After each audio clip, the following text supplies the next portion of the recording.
Okay? Yun ho yung compassion. Tapos, it is the knowledge that there can never really be any peace and joy for me until there is peace and joy finally to you also. Hindi ako mapapanatag na ako ay magiging masaya hanggang hindi rin magiging masaya si nanay. Yun ho yung compassion. Hindi pwedeng, bahala na siya sa kanyang buhay, basta ako masaya. Selfish yun, diba? So yun po yun hong meaning niya. Sabi din ho ni youth lead singer BMO, sabi niya, explains that the meaning of compassion for Christians is to focus on those in need. Sabi niya, to me, a faith in Jesus Christ that is not aligned with the poor, it's nothing. You will say, pag sinasabi mong Kristiyano ka, tapos wala ka namang habag sa mga mahihirap, it's nothing. Hello? The Bible defines the meaning of compassion in several ways, and we are to speak up for those who cannot speak for themselves, defend the rights of the poor and needy. According po sa Proverbs chapter 31 verse 8 hanggang 9, open your mouth for the speechless in the cause of all who are appointed to die. Open your mouth, judge righteously, and plead the cause of the poor and needy. We do this by taking action instead of just talking about helping others. Hindi lang ho ito sinasabi, kundi ginagawa. Sabi ho sa 1 John chapter 3 verse 18, "Dear children, let us not love with words or tongue, but with actions and in truth as well." Yun ho natin na ipapakita, may totoo tayong habag at pagmamahal sa ating kapwa. And even God Himself demonstrated compassion. Kung titingnan ho natin sa Exodus chapter 34 verse 6, ito po yung foundation, it lays the foundation of Israel's faith in Yahweh, for it was out of His compassion that He, by the marvelous act of power, delivered them from Egyptian bondage and called them to be His people. In Exodus chapter 34 verse 6, it says,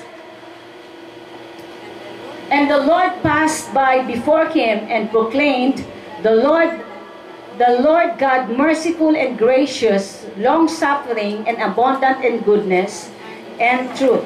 Dito naman ho sa akin ho na translation is sa New King James Version. Sabi dito, "And he passed in front of Moses, proclaiming the Lord, that compassionate and gracious love, God slow to anger, abounding in love and faithfulness." Verse 7, "Maintaining love to thousands, forgiving wickedness, rebellion and sin, yet he does not leave the guilty unpunished, and he punishes the children and their children for the sin of parents to the third and fourth generation." Moses bowed the ground at once and worshiped the Lord. Kung titingnan ho natin, kung titingnan natin sa sobrang suwail ng mga Jewish people during the time within the tingnan natin sa 40 years that they were being in wilderness, sa pagiging reklamador nila, I'm sorry for the Jewish people right now that are hearing this word, but you know that is the first sin. No, kung paulit-ulit ho nila, they rebelled against the Lord during the time, and Moses ay napapressure ho nung panahon na yon. Pero ang Panginoon, pag nangako siya, ay nangako siya. Right? Ganun ho siya kapag, kung titingnan ho lang natin, if we will look ourselves, sa ating sarili lang, if we will count the mistakes that we have every day, every minute in our lives, siguro wala na tayo dito sa mundong ito. Right? Nakon? Kung siguro ang Panginoon yung time noon, noong panahon noon, ay dinidemonstrate na tayo po ay nagkakamali, tayo po ay nagkakasala. Every time tayo nagkakasali, hihihipan na lang ho tayo ng Panginoon. Siguro wala ng tao sa mundo. But because of His grace, because of He has a compassionate heart for the people, dahil pag sinabi niya, Pag sinabi na nga po siya kay Abraham, God has promised to Abraham that He will bless His nation. Even they committed sin against the Lord, and yet God is so faithful with His word. Right? Kahit po pabaluktot-baluktot ang buhay nila. No, kahit po sila po ay gumawa ng kasalanan, and yet God's grace in His compassionate heart, still God sustained them. And until now, we know that this nation has been established because of His compassion.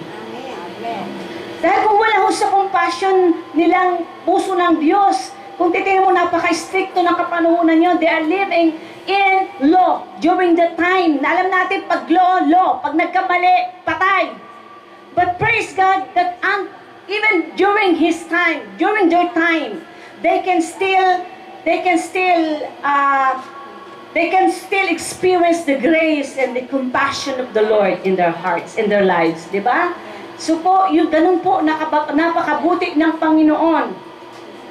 Hello? Naintindihan nyo? Yung ako na yung sa compassion, yung awa, yung pity, yung pagmamahal, yung mercy. Kaya yun po yung nawawala na sa puso ng mga tao ngayon. Walang mercy, walang awa. Alam mo kung bakit? Ay minsan ay kahit na hirap ka na magbayad ng utang, ay talagang grabe ho, ano? Talagang wala na ho, lahat ng kasamaan ay ginagawa sa mundong ito, nagpapatay, lahat robbery, lahat ho ginagawa dahil because wala na ho silang compassion. Wala na ho yung awa nila, wala hong pagmamahal. Pero sa ating panahon ngayon, nawa po, tayo pong mga lingkod ng Diyos, tayong mga believers, we have to see to it that we still have that feeling of compassion. Hello, kapain mo nga yung puso mo.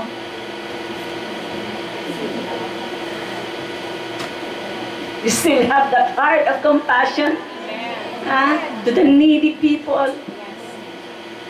What I've said kanina, sabi ko diba, nasabi ko na that you can give without loving. Even the millionaires, even billionaires, they can give. Pero yun ay para lang sa mabawasan ng tax. Pero wala ho silang compassion.